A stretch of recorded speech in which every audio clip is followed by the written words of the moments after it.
Bonjour tout le monde, j'espère que vous allez bien, bienvenue dans une nouvelle vidéo et aujourd'hui, vous l'avez vu, on va parler de America's Next Top Model, Top Model USA et du coup de Tyra Banks. À la base, les séries, émissions télé, je fais des vidéos fax, donc des vidéos plus courtes. Mais là, il y avait tellement de choses à dire, genre tellement de polémiques qu'il fallait que je fasse un deep dive. Donc déjà, dans un premier temps, je vais vous parler très rapidement de Tyra Banks pour ceux qui potentiellement ne la connaissent pas, même si je trouverais ça dingue. Ensuite, je vais vous parler concrètement de l'émission America's Next Top Model, le principe, qu'est-ce que c'était. Je vais vraiment vous raconter tous les problèmes qu'il y a avec cette émission télé. Et après, dans un troisième temps, on parlerait des gagnantes et où est-ce qu'elles en sont aujourd'hui, lesquelles ont réussi et lesquelles ont échoué. Voilà, c'est parti. Donc déjà on commence par parler un peu de Tyra Banks. Pour ceux qui ne la connaissent pas, c'est une mannequin et elle a voulu commencer le mannequinat quand elle avait 16 ans et elle a fait beaucoup de démarches, elle a fait beaucoup de go-see, elle allait rencontrer plein de gens, sauf que personne voulait signer avec elle. Et donc elle s'est dit bon bah je vais retourner à l'université. Sauf que à ce moment-là, elle est recontactée par une chercheuse de talent, je sais pas si ça se dit comme ça, qui vient de Paris et qui veut absolument travailler avec elle. Du coup bah Tyra elle s'est dit c'est génial, j'y vais, je fonce et donc elle a arrêté l'université. Ce qu'il y a à savoir sur Tyra, c'est que c'était la première mannequin de couleur à avoir été une mannequin Victoria's Secret. Elle a aussi travaillé pour Versace, Nike, CoverGirl, H&M, Fenty, Yves Saint Laurent, Givenchy, Pepsi, plein d'autres, donc vraiment beaucoup de grandes marques quand même. Donc elle a fait du mannequinat, mais elle a aussi fait un peu de télé, elle a apparu dans des séries et des films, dans Le Prince de Bel-Air, dans Gossip Girl, et elle a aussi fait des films Life Size et Coyote Ugly. Et après par la suite pour se diversifier parce que comme on sait le monde de la mode ils sont obsédés par les jeunes et elle commençait à être en tout cas trop âgée pour le monde de la mode, donc elle s'est dit bon bah faut que je diversifie, faut que je fasse d'autres choses et c'est là qu'elle a du coup créé son talk show, The Tyra Banks Show. Et d'ailleurs, elle a invité Naomi sur son talk show pour qu'elle parle ensemble, mais on en parlera un peu plus tard. Et donc, ce qu'on peut dire sur Tyra, c'est qu'elle a ouvert beaucoup de portes pour d'autres mannequins de couleur d'entrer dans le monde de la mode. Et c'est ce qu'elle voulait aussi à travers son émission Top Model USA, c'était de pouvoir changer un peu les codes du monde de la mode qui étaient peut-être un peu trop stricts. Et c'est pour ça que du coup, elle a créé cette émission. Donc, parlons précisément maintenant de America's Next Top Model. Comme je vous ai dit, le concept que Tyra, elle voulait, c'était d'ouvrir les portes du monde de la mode à tout type de personnes. Que ce soit des femmes petites, comme elle l'a fait dans la saison 13, mais aussi des femmes à forme. Il y en a eu plusieurs, même si c'était jamais une majorité, il y en a quand même eu plusieurs au fil des saisons. Il y a même une qui a gagné la saison 10, qui s'appelait Whitney. Il y avait évidemment énormément d'ethnies différentes, c'était très diversifié. Mais elle voulait aussi pouvoir laisser rentrer les personnes handicapées. Il y a eu un mannequin muet dans la saison 22 qui s'appelait Nile, qui a d'ailleurs gagné. Il y a eu une femme aveugle, partiellement aveugle, qui s'appelait Amanda dans la saison 3. Et il y a aussi eu des personnes qui étaient atteintes de maladies, je sais pas si on peut dire ça comme ça, mais il y a eu Winnie de la saison 21 qui était atteinte de vitiligo. Et il y a eu Jaina de la saison 24 qui avait la maladie, j'ai pas noté le nom, mais c'est quand tu perds tes cheveux progressivement jusqu'à ne plus en avoir. Donc bref, voilà pour vous montrer que c'était vraiment très ouvert, il y avait vraiment de tous les types de profils. Donc pour ça, c'était une bonne chose, c'est ce qu'elle voulait. Et donc quand elle a pitché son concept à plusieurs chaînes, personne ne voulait de son concept, ça ne plaisait pas, ça ne donnait pas envie. Et c'est du coup la chaîne UPN qui a fini par accepter. Et après par la suite, l'émission télé a été reprise par The CW. Et il faut savoir que c'est quand même l'une des téléréalités qui était le plus regardée à l'époque, c'est bien pour ça qu'il y a eu 24 saisons quand même, c'est pas rien. Et d'ailleurs cette émission, elle a déclenché plusieurs spin-offs, il y a eu Britain's Next Top Model, Australia, Poland, Brazil, Nigeria, bref vous avez compris. Donc pour vous expliquer, c'était quoi cette émission? C'était une compétition de mannequins, vous l'aurez compris, pour devenir la meilleure mannequin des US. Et donc au début, dans les premières saisons, c'était 13 femmes qui étaient en compétition et elle a fini par introduire les hommes dans les dernières saisons. Et donc le but c'était du coup de gagner l'émission et à chaque semaine il y avait quelqu'un qui était éliminé et chaque semaine il y avait des challenges qui permettaient de gagner des cadeaux. Des fois c'était une publicité ou des fois c'était marcher sur un podium. Des fois il y avait aussi de l'acting, des challenges de danse, des challenges de reportage télé. Fallait aussi se rendre à des rendez-vous, des go-sees pour voir si concrètement les gens veulent bien vous travailler avec vous.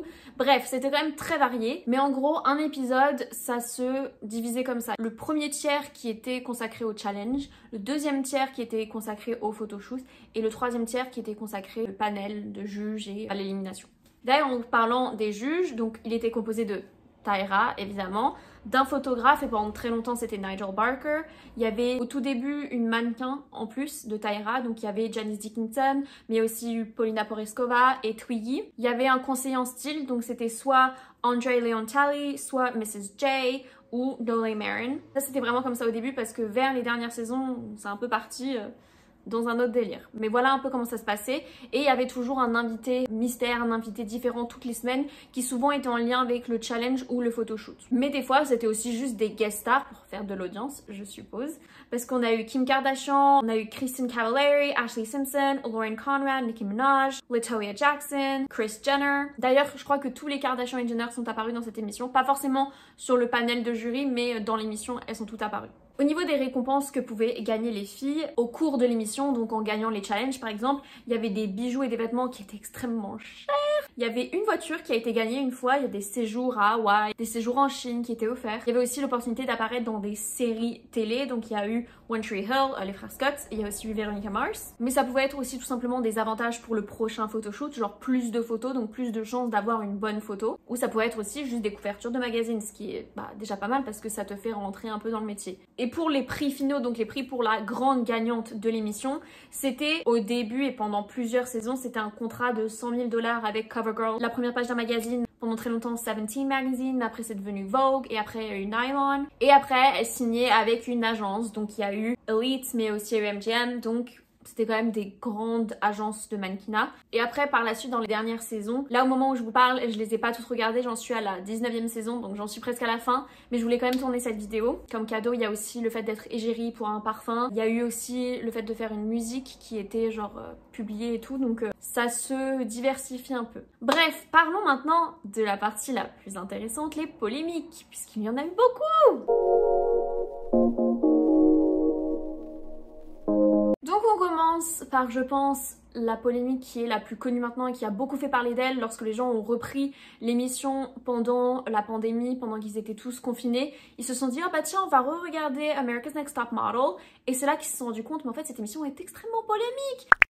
Donc la première grosse polémique qu'il y a eu, c'est qu'il y avait du blackface. Et pas qu'une seule fois, mais 2 fois en effet. Il y avait la saison 4. We are actually going to switch your ethnicities. I'm half black, so being transformed into a proud African woman for me is definitely an exciting experience. On leur peignait le visage pour leur approprier une autre ethnie que la leur. Et apparemment le but de ce concept c'était de montrer que les mannequins elles étaient versatiles et qu'elles pouvaient jouer une autre ethnie ou attirer une autre ethnie. Enfin je sais pas si vous voyez. Si vous ne voyez pas, c'est pas grave parce que le concept était déjà très étrange. Hein. Puisqu'ils n'avaient pas appris leurs erreurs, pour la saison 3, ils ont recommencé. Erin, you are going to be Tibetan, like the Dalai Lama, and Egyptian, Native American, and East Indian. Oh. Que là, c'était l'appropriation de 2 cultures différentes. Et le but de ce shooting, c'était de montrer que la mixité, que le métissage était beau, il n'y a pas de souci, mais du coup prenez des personnes qui sont vraiment métisses, mais ne peignez pas le visage de personnes qui ne le sont pas. Enfin bref. On a pu essentiellement voir ce racisme sur Yaya D'Acosta, qui était une participante de la saison 3. Et en fait, elle s'est fait critiquer tout le long un peu de l'émission parce qu'elle était trop fière d'être africaine et qu'elle le montrait trop. Et apparemment, c'était une mauvaise chose. You have this intensity to prove your sort of Africanness, and I think that sometimes it's overbearing. It's just too much. It's sort of a layer on top of a layer. In response to trying to prove myself as an African, that's just where I come from. It's very natural to me. Et il y a même eu lors d'un challenge, les filles, elles avaient 5 ou 6 chapeaux devant elles, et elles devaient en choisir un et après poser avec. Et parmi les chapeaux, il y avait un chapeau matière un peu africaine, donc je pense que c'était en wax, je suppose, j'avoue que je m'y connais pas. Et en tout cas, Yaya, elle s'est dit je vais pas le prendre parce qu'on fait que me critiquer pour me dire que genre je fais trop africaine. Donc elle a pris un chapeau de cow-boy et devinez quoi, ils ont trouvé le moyen de la critiquer en disant ouais, toi qui es si fière d'être africaine, t'as pas pris le chapeau? Horrible de dire ça. Bon après moi Yaya c'était ma préférée de cette saison là. Peut-être que je la défendais mais non mais en vrai c'est abusé de dire ça. Et donc elle a justifié son choix en disant que oui elle est fière d'être africaine et que justement elle a pas pris ce chapeau parce que ce chapeau était fait d'une fausse matière donc c'était un fake. And I did not choose that hat for the very specific reason that it's very cliché. The fabric that it's made from is very artificial, very cheap. Et donc là ils ont été choqués et ils lui ont forcé à s'excuser parce qu'elle avait critiqué le chapeau et du coup la personne qui avait créé le chapeau. There's a different way of explaining yourself and being defensive. And you're being very defensive.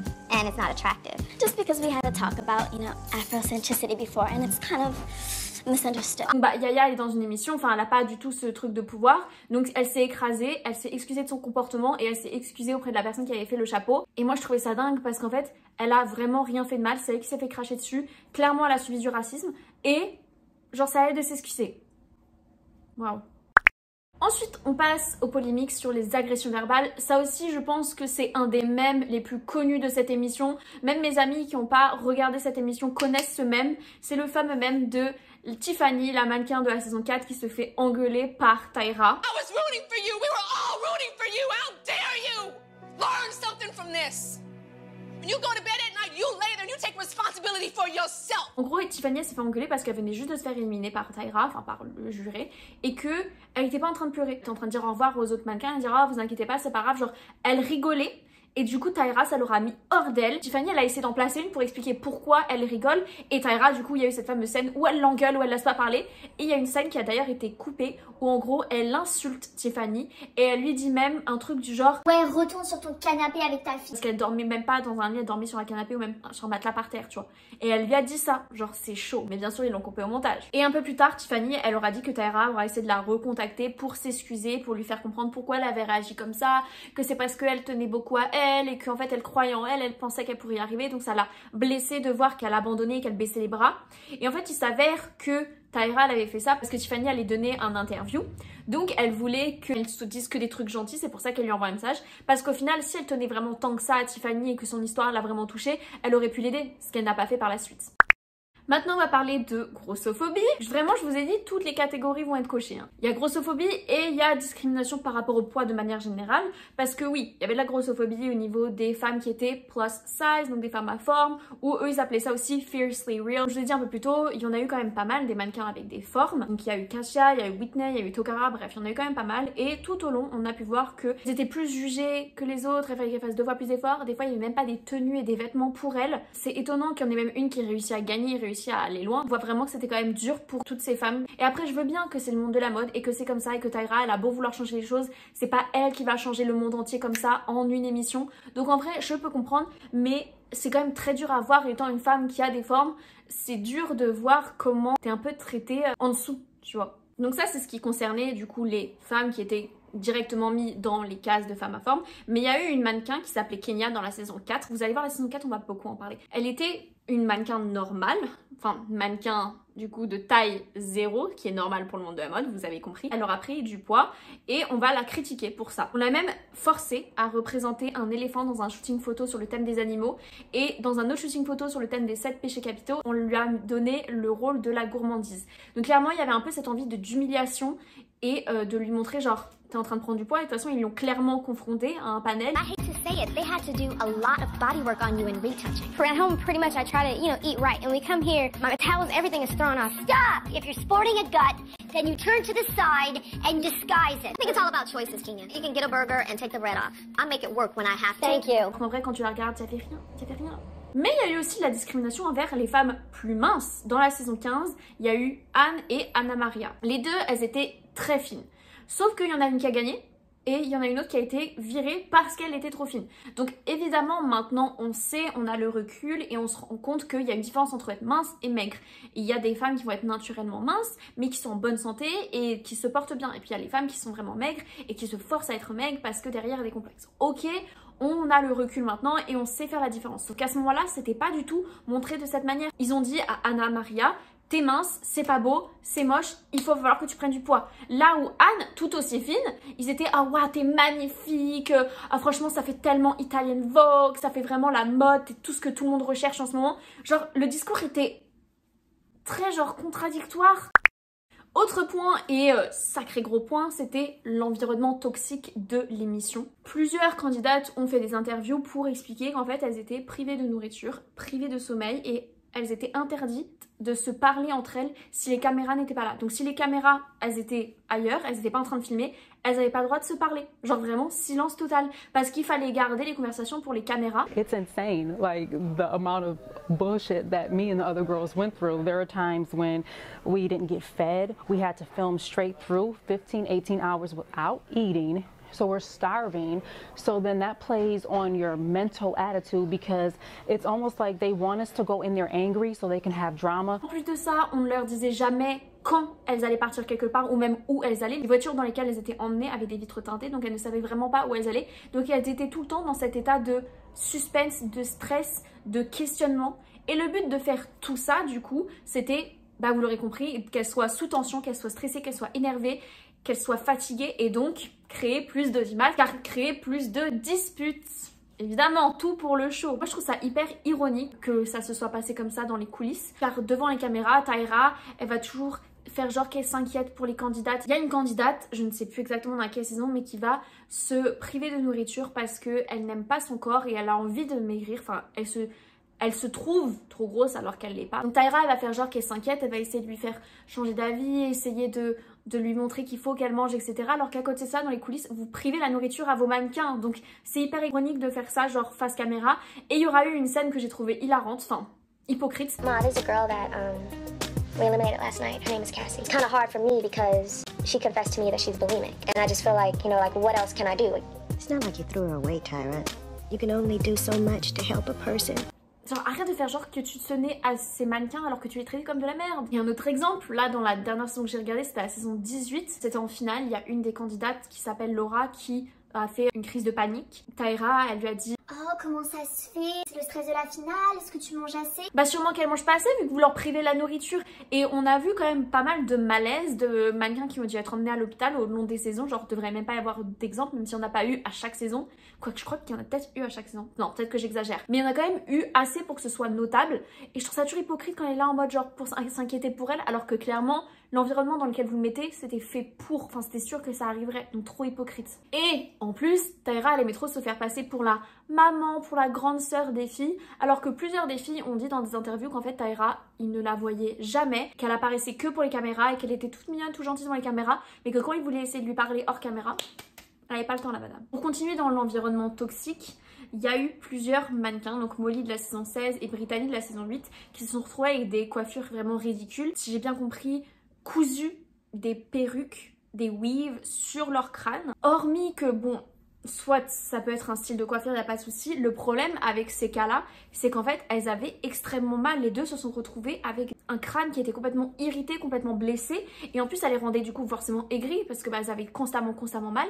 Mais elles n'avaient pas le droit de se plaindre. Genre on leur disait « Ouais, c'est le monde de la mode, ma chérie, ça fait mal, et bah c'est pas grave, tu dois assumer, tu dois pas te plaindre. » Donc elles disaient ça devant les caméras. Par contre, en Tsum Tsum, finalement, ils ont fini par enlever leur perruque, que ce soit l'une ou à l'autre. Mais ça, ils l'ont fait en Tsum Tsum parce qu'il fallait surtout pas qu'ils admettent qu'en fait, ils avaient fait de la merde. De toute façon, de manière générale, dans ces relookings, ils faisaient toujours exprès de choisir les personnalités qui étaient les plus fragiles ou plus susceptibles à faire du drama. Et c'est à ces personnes-là qu'ils allaient couper la tête en... Enfin, couper la tête, non, qu'est-ce que je raconte? Couper les cheveux en entièreté. Bon, peut-être pas boule à zen, mais quand même couper très court. Et tout ça, c'était pour faire du buzz. C'est vraiment les scènes à chaque fois qui plaisent le plus. C'est quand les mannequins, elles sont en pleurs en train de dire que leur vie est terminée parce qu'elles ont plus de cheveux. Et c'est ce qui plaît. Donc c'est pour ça, à chaque fois, ils choisissaient vraiment les profils pour ça. Et dernier point, dans l'environnement toxique, il faut savoir que les filles, elles étaient payées que 38 $ par jour pour leur travail. Donc d'émissions télé, hein, qu'on se dise. C'est clairement des participantes de télé-réalité. Et elles étaient payées que 38 $ par jour. Et avec ces 38 $ par jour, elles devaient acheter leur propre nourriture. Donc finalement, elles gagnaient vraiment rien parce que cet argent était utilisé pour elles-mêmes. Et d'ailleurs, il y a même eu une participante dans une interview qui a dit qu'elles n'avaient même pas accès à un micro-ondes des fois pour manger. Genre... My God. Autre point, c'est l'utilisation des informations de la vie privée. Avant d'intégrer l'émission, il y a en effet la prod qui fait une présélection, qui va poser des questions sur les participantes. Donc il y en a qui vont confier des choses de leur vie. Et à chaque fois que du coup les caméras sont allumées et que les filles passent devant le juré, Tyra va toujours trouver un moment pour dire « Vas-y, raconte-moi ton enfance difficile. T'as vécu quelque chose de dur, n'est-ce pas ?» Il y a certaines filles, ça les dérange pas d'en parler et d'autres, clairement, elles ont pas envie d'en parler. Donc déjà, je vais vous parler de Kyla de la saison 15 qui a avoué qu'elle s'était faite agresser quand elle était plus jeune par un homme et du coup elle était très très mal à l'aise et elle était en pleurs quand on lui a dit qu'elle allait devoir faire un shooting avec un homme. Et cette scène c'est vraiment dur à regarder parce qu'il y a vraiment très peu de considération pour ce qu'elle a vécu et c'est plus en mode genre j'imagine bien que c'est dur pour toi mais par contre c'est le monde de la mode donc il va falloir que tu le fasses. Et au final elle l'a fait et après par la suite ça a été, elle a réussi à travailler sur ça mais il n'y a pas d'empathie quoi. Il y a eu aussi l'exemple de Kaylin de la saison 4 qui a appris lorsqu'elle était dans l'émission qu'une de ses amies d'enfance elle venait de décéder. Donc sa famille l'a appelée au téléphone parce qu'ils avaient quand même le droit à je crois 30 minutes par jour ou peut-être par semaine où ils avaient le droit d'appeler leurs proches. Bref, donc elle a appris cette nouvelle, ça l'a évidemment genre détruit. Et comme par hasard, cette semaine, le shooting, le thème c'était qu'il fallait poser dans un cercueil. Donc forcément très très dur pour Kaylin. Et quand je dis comme par hasard, c'est parce que la saison 8, JL, un peu le même cas, elle a appris que une de ses amies était morte d'une overdose, donc forcément encore une fois très dur pour elle. Et devinez quoi, dans le shooting d'après, il a fallu qu'elle interprète une morte. Donc vraiment, c'est à se demander si la prod le fait exprès, enfin on se demande pas trop, on le sait. Hein. Mais le cas le plus marquant et qui a fait le plus polémique pour ceux qui ont un peu suivi tout ça, c'est le cas de Lisa de la saison 5 et de la saison 17 parce qu'ils ont fait une saison 17 All-Star où en gros ils ont fait revenir les personnalités les plus marquantes des saisons précédentes. Et d'ailleurs c'est Lisa qui a gagné la saison 17. Bref. En gros, Tyra a voulu que Lisa vienne sur son talk show pour parler. Tyra voulait absolument parler du fait que Lisa, quand elle était plus petite, elle se faisait agresser par sa mère. Et Lisa, elle a toujours dit « je ne veux pas en parler ». Et Tyra insistait. Et Lisa a toujours dit non. Au final, Tyra, elle a dit « ok, bah c'est pas grave, viens sur mon émission, on va pas parler de ça, on va juste parler de la mode et comment toi ça se passe au niveau de ta carrière ». Donc Lisa, elle dit « ok, pas de souci ». Elle arrive ce jour-là pour du coup se faire maquiller pour arriver sur le talk show. On lui redemande encore une fois, franchement ce serait vraiment bien qu'on en parle et tout, et Lisa dit non. Donc ils disent ok, pas de souci. Donc là elle se tient prête à ce que les portes s'ouvrent pour du coup aller sur le plateau. Et là elle entend Tyra dire on va accueillir Lisa et il faut savoir qu'elle se faisait agresser par sa mère quand elle était petite. Et là les portes s'ouvrent, donc il y a le public en face et Lisa elle est en mode genre c'est une blague. Et donc elle se met à péter un câble, à s'énerver contre Tyra, à s'énerver contre la production. Et donc la production, ils ont réussi à tourner ça d'une manière à ce que Lisa passe pour la folle auprès du public. Et en même temps, d'un point de vue extérieur, quand tu sais pas ce qui se passait, je peux comprendre que les gens ont pu penser ça. Mais en vrai, vous voyez à quel point elle est toxique et à quel point elle en est là. Genre de vouloir exposer la vie privée des gens juste pour faire du buzz et pour se faire de l'audimat. Tu vois, enfin c'est... Après, je sais que c'est le principe des téléréalités, mais quand même. Donc dans la même idée, on va passer au point sur la ridiculisation et l'humiliation pour faire le buzz. C'est pas exactement la même chose que le point précédent, mais bon, presque. On peut le voir plusieurs fois dans l'émission qu'en fait les filles elles vont être mises dans des situations dangereuses et vraiment genre loufoques pour faire de l'audimat. Donc que ce soit des podiums au bord d'un précipice, que ce soit des podiums avec un grand pendulum qui va de droite à gauche et qu'il faut éviter, ou que ce soit un podium instable sur de l'eau, bref. Il y a même eu un podium où elles étaient, c'est même pas un podium mais c'est un runway où en gros elles sont dans une bulle d'eau, elles doivent marcher, enfin, et le podium il est petit comme ça, enfin bref. Plein de choses loufoques et inutiles qui n'arrivent, je pense pas, dans le monde de la mode, mais c'était drôle, du coup elles avaient l'air d'imbéciles donc ça faisait le buzz. Un peu plus tôt quand je vous ai dit qu'il y avait le relooking des cheveux et qu'il y a des fois certaines candidates qui des fois se retrouvent avec des cheveux très courts, il y a une des candidates qui s'appelait Marmita dans la saison 10 à qui on a donné une coupe de cheveux unique qui s'appelait la coupe de cheveux de cheval, qui était une coupe de cheveux extrêmement étrange et surtout on a dit que c'était pour mettre en avant son visage qui avait un peu des traits de cheval genre. I don't know what to say. Il y a aussi eu des mannequins qui ont refusé de poser nus, donc il y a eu Robin dans le cycle 1 et Ginger dans le cycle 7. Et on les a fait passer pour des mannequins qui étaient non professionnels, avec qui c'était dur de travailler, que c'était le monde de la mode et que tu n'avais pas le droit de refuser quoi que ce soit. Et encore une fois, c'était ironique. Vous allez voir, il y a beaucoup de choses où c'est vraiment ironique et hypocrite, puisque Tyra elle-même a refusé de faire des shootings quand elle était plus jeune. Si elle estimait qu'elle était trop dénudée, elle allait du coup rajouter une petite couche ou refuser complètement le job si c'était trop dénudé. Donc c'est hypocrite que elle maintenant critique les futurs mannequins qui imposent leurs valeurs. Genre, ok, au pire, tu n'auras pas autant de taf que les autres parce que tu poses tes limites, mais il y a aussi ce truc de au moins on te respecte pour avoir tes valeurs. Et on continue dans la ridiculisation et l'humiliation, et ça c'est vraiment un cas horrible, même, enfin en vrai tous sont horribles. Donc il y avait la mannequin qui aujourd'hui s'appelle Winnie Harlow, qui est très connue, mais dans l'émission elle s'appelait Chantel et elle était dans la saison 21. Comme vous savez, elle est atteinte de vitiligo et dans cette saison le directeur artistique va l'appeler Panda à multiples reprises. Elle a voulu le confronter très gentiment, très poliment, en mode genre écoute, je le prends pas trop mal, j'ai bien compris que c'était un petit surnom affectif que tu voulais me donner, mais le problème c'est que là on est dans une émission télé et si il y a des jeunes qui te voient m'appeler comme ça, ils vont se dire que c'est ok d'aller appeler une autre fille, un autre garçon atteint de vitiligo par le nom de panda ou même par le nom de vache. Elle a dit mais ça c'est pas ok, je peux pas laisser passer ça. Et le directeur artistique, du coup, il s'est complètement énervé et il a un peu retourné la situation en disant que genre c'est elle qui était difficile. Il a dit ok bah pas de soucis, maintenant je vais t'appeler Porc Épic. Et de toute façon Chantel elle s'est fait éliminer très rapidement après ça parce que justement elle était vue comme trop hautaine. Alors qu'en fait ce pourquoi elle s'est plainte, et je peux même pas dire plaindre parce qu'elle a juste émis une remarque, c'était totalement normal. Du coup ça m'a fait beaucoup penser au cas de Yaya où en fait la production retourne la situation pour faire passer les mannequins pour des méchantes alors qu'en fait les raisons pourquoi elle disait les choses sont complètement raisonnées. Ensuite, on passe aux injustices et aux jugements. Le cas aussi le plus célèbre dans cette thématique, c'est le fait que Angeli, qui a participé dans la saison 14, mais qui a aussi participé dans la saison All-Star, la saison 17, comme je vous ai parlé tout à l'heure, elle avait à la base gagné la saison 17 All-Star, donc c'est pas Lisa, c'était elle qui avait gagné à la base, sauf que la production a appris au dernier moment qu'elle avait un passé d'escorte, donc ils ont pris son titre et ils ont donné du coup après le titre à Lisa. So it was a stupid decision that I made and then it came back to bite me with them decrowning me and it was awful because it kind of made me feel shameful. Elle a fait plusieurs interviews pour expliquer ce qui s'était passé et en gros la production était au courant depuis le début de son passé d'escorte, depuis le début de l'émission. Donc pourquoi attendre la fin, attendre qu'elle arrive jusqu'à la fin, qu'elle gagne pour l'annoncer, encore une fois pour faire du buzz. Et elle a expliqué qu'en plus elle a même pas fait genre de l'escorting pendant hyper longtemps, c'est juste qu'elle s'est retrouvée là-dedans un peu forcée, elle avait besoin d'argent. Il y a un mec qui est venu la voir pour lui dire ouais est-ce que tu veux faire du mannequinat, et au final c'était un peu un guet-apens, elle s'est retrouvée à faire d'autres choses et elle a été forcée par cet homme tu vois. Et au final elle a réussi à s'enfuir et elle a fait ça pendant en tout et pour tout genre 3 semaines, elle a expliqué. I met this guy and he said hey do you want to make some money? Then he's like, okay, so we're just gonna fly out to North Carolina and you just see how you know, like going out on dates. But when I get there, it wasn't that at all. It was, I did some things for money that I'm not proud of.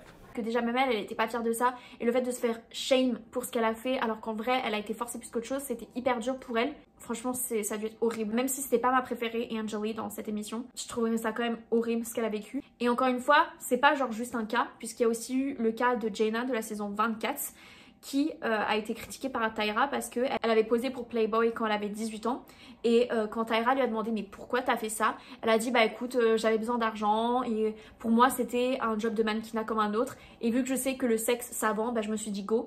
Et Tyra l'a regardée, elle a dit dis pas ce genre de choses, tu sonnes comme une prostituée. Et après elle a tourné la tête, elle a refusé de la regarder dans les yeux et donc elle s'est mise à pleurer, genre là il y avait vraiment la personne qu'elle admirait le plus au monde qui refusait de la regarder alors que vraiment genre c'était genre son héroïne. Sauf que Tara après s'est dit bon c'est vrai qu'il y a les caméras qui tournent, donc après elle se retourne, elle fait comme si rien n'était et elle lui demande de parler de sa maladie puisque c'était donc celle dont je vous ai parlé un peu plus tôt qui avait une maladie où elle perdait ses cheveux. Tout pour les caméras, toujours Tyra.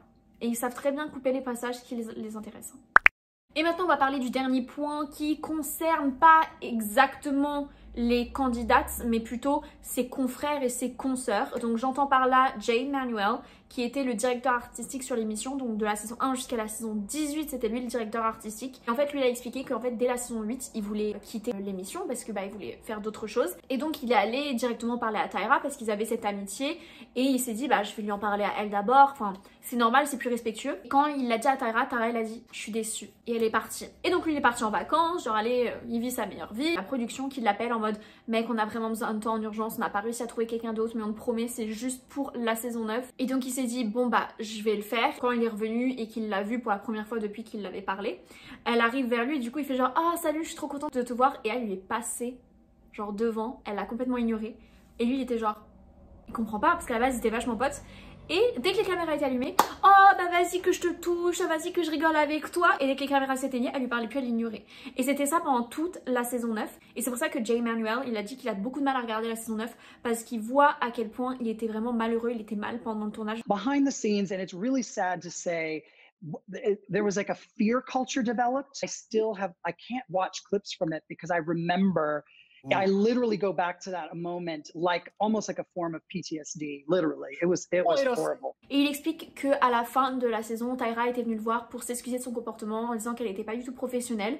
Mais elle a fait ça pourquoi? Parce qu'encore une fois, il y avait une intention derrière. Elle a fait ça pour que du coup, il re-signe un contrat avec eux pour rester jusqu'à du coup la saison 18. Et il l'a fait parce qu'il a aussi expliqué que étant un homme de couleur gay, il n'avait pas non plus énormément des opportunités comme ça qui se présentaient tout le temps. Donc il a accepté, mais il a dit que depuis, la relation qu'il avait avec Tyra n'a jamais été la même. Et il a écrit un livre, c'est un livre fictif, mais qui est vachement inspiré de sa vie et de sa carrière. Et donc il y a beaucoup de gens qui ont fait un lien entre lui et Tyra. Et ensuite, il y a la fameuse dispute, querelle ou les tensions, comme vous voulez, qu'il y a eu entre Tyra Banks et Naomi Campbell. Et en fait, c'est très très long comme histoire, donc je vais essayer de faire court parce que cette vidéo est déjà un peu longue et peut-être que vous en avez déjà un peu marre. En gros, pendant des années, Tyra, elle va dire qu'elle se faisait harceler, intimider par Naomi. Donc, comme je vous ai dit, elle a invité Naomi sur son talk show pour en parler. Et elle lui a dit, à cause de toi, on m'a refusé des podiums, du travail. Et Naomi, elle lui a dit, mais j'ai jamais fait ça, je sais pas pourquoi tu penses ce genre de choses, mais ça n'a jamais été le cas. What did I say? You said something like, you'll never be me, don't ever think that you'll be me, and something like that. I said that? Yes. I can't think, that's something, I'm not that, I'm very much in the, yeah, I'm very much, I know the person that I am, and I'm not someone to go and give myself away and say that to anybody. I've never said that in my life. Et au final, Naomi, elle a fini par s'excuser alors qu'elle avait rien fait de mal. Il y a beaucoup qui pensent qu'en fait, elle a été forcée par la production du talk show à s'excuser parce qu'elle s'est excusée au retour de la publicité. I never thought that. I have something I have to say.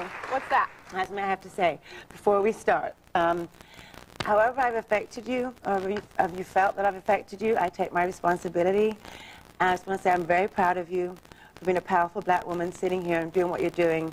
And please continue. Il y a beaucoup de gens qui ont repris cette interview, qui ont repris beaucoup d'interviews sur cette histoire et qui se sont rendus compte que Tyra, elle admirait sûrement beaucoup Naomi quand elle est rentrée dans le monde de la mode, elle était très jeune et que Naomi c'était une des premières femmes de couleur, donc elle devait beaucoup l'admirer, sauf que Naomi elle lui a jamais vraiment donné l'heure, elle l'a jamais beaucoup calculé et donc Tyra ça a dû lui blesser, ça a dû vraiment atteindre son ego et donc elle s'est créée toute cette narrative et toute cette histoire dans sa tête comme quoi Naomi la détestait alors qu'elle en avait juste rien à foutre d'elle. Mais donc Tyra, elle a vraiment voulu tourner ça en mode genre je suis la victime et c'est elle la méchante. Et c'est fou parce qu'on dit souvent que la victime souvent devient son propre bourreau qu'elle a subi. Et c'est un peu ça ce qu'elle a fait, elle les a traités comme des merdes, elle les ignorait. Donc finalement elle leur a fait subir ce qu'elle a subi ou ce qu'elle pense avoir subi avec Naomi. Mais souvent c'est le cas. On voit dans beaucoup de situations où beaucoup de gens qui ont été victimes à une époque, bah, du coup retournent la situation et du coup maintenant deviennent oppresseurs parce qu'ils ont vécu ça, mais des fois ça s'excuse pas et en fait t'es jamais mieux que la personne qui t'a fait subir ça si toi au final tu refais subir ça, tu vois. Mais bon après c'est un autre débat, je sais que pas tout le monde est d'accord avec ça et c'est pas le but de la vidéo. Maintenant on va parler du coup des mannequins et où est-ce qu'elles sont aujourd'hui. Déjà on va parler un peu tristement des tragédies qu'il y a eu. Jael, elle est morte d'un cancer du sein en 2018. Kimberly de la saison 10, elle s'est suicidée en 2016. Renee de la saison 8, elle est actuellement en prison, ou en tout cas elle a été en prison à multiples reprises pour vol, possession, violence domestique. Et il y a aussi le cas de Mirjana, je sais plus comment ça se prononce, de la saison 21, qui est morte en 2015 parce qu'elle s'est fait tirer dessus. Et apparemment c'était toute une histoire de drogue. Parlons de choses un peu plus positives. On va parler des success stories, parce qu'il n'y en a pas eu énormément, mais il y en a eu quelques-unes. Donc en effet, Yaya DaCosta, dont je vous ai parlé un peu plus tôt, elle est devenue une actrice quand même très connue. Annalie Tipton, qui est maintenant Leo Tipton, je crois que c'est prononcé Yel, est une actrice-acteur. Excusez-moi, j'ai du mal avec les pronoms. En tout cas, elle est dans le cinéma et vous avez pu la voir dans le film Crazy Stupid Love, par exemple, que j'adore. Et vraiment c'était une de mes mannequins préférées. Il y a évidemment Winnie Harlow que vous connaissez, qui est une mannequin ultra connue et elle va complètement renier son passé de top model USA. Elle va dire que ça n'a absolument rien fait pour sa carrière et Tyra va dire oui enfin quand même on t'a mis sur le devant donc d'une certaine manière on t'a quand même aidé. Et il y a aussi eu Nile DiMarco dont je vous ai parlé un peu plus tôt, qui est un mannequin qui est muet et donc il a fait Danser avec les stars. Je sais pas s'il l'a gagné, je crois qu'il l'a gagné. Mais bref, il a aussi créé une application justement pour apprendre le langage des signes. Donc franchement, vachement cool. Sinon maintenant, parlons plus précisément des gagnantes de cette émission et est-ce que ça les a vraiment aidées tant que ça. Le cycle 1 Adrienne Curry, elle a fait un petit peu de mannequinat, mais elle s'est vachement reconvertie dans la télé-réalité. Et maintenant, elle est concentrée sur sa famille chill. Le cycle 2, Johanna House, elle a continué le mannequinat et elle a fait aussi un peu de télé. Vous allez voir, c'est vraiment très récurrent. Puisque le cycle 3, Eva Marcel, qui est quand même assez connue, elle a continué un peu le mannequinat, mais elle s'est surtout redirigée vers la télé-réalité. Cycle 4, Naima Mora, elle a écrit un livre. Elle est devenue conseillère pour devenir mannequin. Et elle fait aussi de la musique. Cycle 5, Nicole Linkletter, elle a fait une petite carrière de mannequinat, donc ça va quand même, mais bon, encore une fois, pas non plus un truc de fou. Cycle 5, Danielle, qui est maintenant Danny Evans, elle a continué le mannequinat, elle a aussi écrit un livre, elle a créé une marque de chapeaux unisex. Cycle 7, Carrie D. English, elle a fait un petit peu de mannequinat et un petit peu d'acting, mais rien de fou. Cycle 8, Jaslyn Gonzalez. Elle continue à faire du mannequinat et elle offre aussi ses services de conseillère pour devenir mannequin également. Et elle a créé une marque de bijoux et elle fait aussi un peu de télé. Donc elle s'est bien développée. Cycle 9, Celicia Stowers. Elle a fait une grande carrière d'acting. Le cycle 10, Whitney Thompson, qui était du coup la femme à forme comme dont je vous ai parlé. Elle a fait un petit peu de mannequinat, mais elle s'est redirigée dans la restauration parce qu'elle a créé un restaurant à Panama. Le cycle 11, Maki Sullivan. Elle a fait un petit peu de mannequinat, mais maintenant elle vit une vie de famille chill et elle s'occupe de son enfant. Cycle 12, Tayona Anderson, qui a fait un tout petit peu de mannequinat, mais ça n'a pas vraiment décroché. Cycle 13, Nicole Fox. Elle a fait du mannequinat et de l'acting aussi. Cycle 14, Krista White. Un petit peu de mannequinat, mais pareil, ça n'a pas décroché. Cycle 15, Anne Ward, qui est maintenant une artiste, dessinatrice pour les animés, pour les livres, pour les applications. Elle fait du design graphique, donc complètement autre chose. Cycle 16, Brittany Klein, qui du coup a fait un peu de mannequinat, mais elle a repris ses études et maintenant elle vit une vie de maman chill. Je vais m'arrêter là parce que au moment de mon script, je m'étais arrêtée à cette saison. Et puis comme je vous ai dit, à partir de ces saisons-là, je trouve que c'est parti un peu, pas en couille, mais c'était moins centré sur le mannequinat et plus centré sur de la télé-réalité. Comme je vous ai dit, la saison 17, c'était un all-star, donc c'était les anciennes candidates qui revenaient. Donc c'était pas très concentré sur le mannequinat, mais plus sur genre créer sa marque et son image de marque. La saison 18, c'était les US versus le UK. Donc encore une fois, c'était très sur l'image de marque, l'image de ton pays. Et là, la saison 19 que je suis en train de regarder, c'est la spéciale College Edition. Donc c'est des mannequins qui sont à l'université. Bon après, par la suite, me semble-t-il, à partir de la saison 20, si je ne m'abuse, il y a les hommes qui sont rentrés en compétition. Je trouve qu'à partir de là, ça devenait vraiment surtout plus du show. Je sais que là, dans la saison que je suis en train de regarder, la saison 19, ils ont intégré le vote du public et ça fait partie de la notation, donc si la personne reste ou non. Pour conclure, en gros, vous l'aurez compris, finalement cette émission elle a pas fait grand chose pour les mannequins, elles n'ont pas eu des carrières super connues. Pour celles qui l'ont fait, c'est qu'elles se sont un peu redirigées dans l'acting. Vous l'aurez vu, c'était vraiment un fil conducteur, c'était télé-réalité, acting ou complètement autre chose évidemment. Donc au final ça n'a pas apporté grand chose, elle n'a pas ouvert de porte plus que ça a été de l'harcèlement plus qu'autre chose. Il y en a beaucoup qui sont en thérapie pour essayer de gérer tous les traumas qu'ils ont subis suite à cette émission. Il y a beaucoup de participantes qui m'ont expliqué que elles n'arrivaient pas à obtenir du travail après cette émission parce qu'en fait elles étaient vues comme des personnalités de télé-réalité et non comme des mannequins. Genre quand elles allaient voir des entreprises et qu'elles leur donnaient leur book, donc un book c'est là où il y a toutes les photos, genre ils regardaient les photos, ils levaient la tête, ils disent vous avez participé à l'émission Top Model USA, elles disaient oui, ils faisaient ok ciao. Genre déjà ils arrivaient à reconnaître que c'était des photos de Top Model USA et du coup c'était un non direct. Parce qu'il y avait vraiment cette image de bah c'est pas sérieux quoi. Et la raison pourquoi je fais cette vidéo que maintenant et pourquoi on apprend de plus en plus de choses, c'est comme je vous ai dit, pendant le confinement les gens se sont remis à regarder cette émission et du coup se sont rendus compte à quel point c'était problématique. Et moi aussi du coup là je l'ai re-regardé depuis le début et c'est pour ça que j'ai réussi à faire ce script limite de moi-même. J'ai regardé quelques vidéos par-ci par-là pour avoir les témoignages des candidates, mais moi-même j'ai pu faire mon script juste en regardant l'émission et me disant mais ça c'est pas normal, ça c'est problématique. Mais il y avait aussi le fait que il y a les NDA, donc les Non-Disclosure Agreements, c'est des contrats que les participants signent, on en a déjà parlé dans d'autres vidéos, où en gros t'as pas le droit de parler de ce qui se passait. Et donc là les contrats sont en train d'arriver à échéance. C'est pour ça qu'il y en a de plus en plus qui en sont en train de parler. Et voilà, cette vidéo est terminée, j'espère qu'elle vous aura plu, j'espère qu'elle n'aura pas été trop longue. C'était vraiment un sujet que je voulais faire parce qu'il y avait tellement de choses à dire.